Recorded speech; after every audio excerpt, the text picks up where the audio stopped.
Good morning. কেমন আছো তোমরা সবাই? আশা করি ভালো আছো। আমি আছি কোনো রকম মোটামুটি। তো সকাল সকাল আজকে ব্লগটা স্টার্ট করেছি। সকাল বাজে 8টা।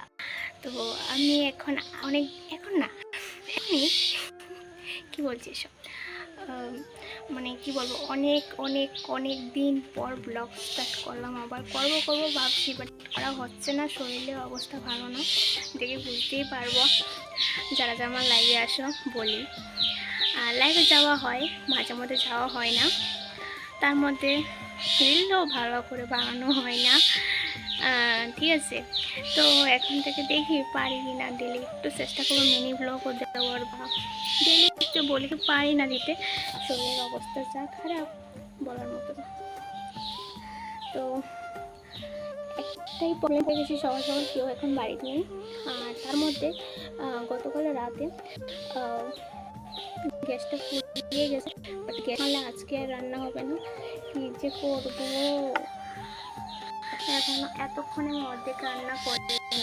সকালে বললাম 8টা, এখন আমার অর্ধেক রান্না হয়েছে, কারণ সকাল সকাল রান্না করিনি। আজকে হলো না।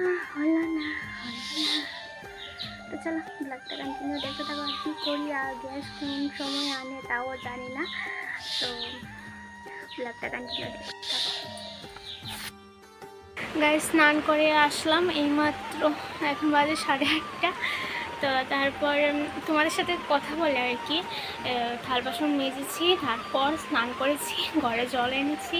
তো তার মধ্যে আমার সিলিন্ডারও চলে এসেছে, তো নিয়ে এসেছে। তো এখন বসাবো রান্না। রান্না খাবোটা কি আর খাওয়াবো এবার কি, তো রান্নাবান্না করবো এখন। তো আমি এখন ফ্রেশ ট্রেশ হই, মানে একটু সাজুগুজু করি, আটা ময়দা লাগাই। তো সবাই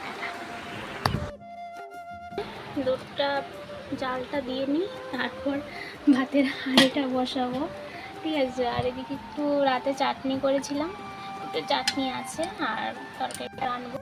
এদিকে পান্তা ভাত, এদিকে বরবটি নিয়ে আর আলু নিয়ে দিই, আর এসব কাটার জন্য আলু একটা নিয়েছি, কারণ ও আলু খেতে বেশি একটা ভাব পছন্দ করে না, তাই দেখি মাছ দিয়ে রান্না করবো। তো চলো কাটাকুটি করে রান্না করবো।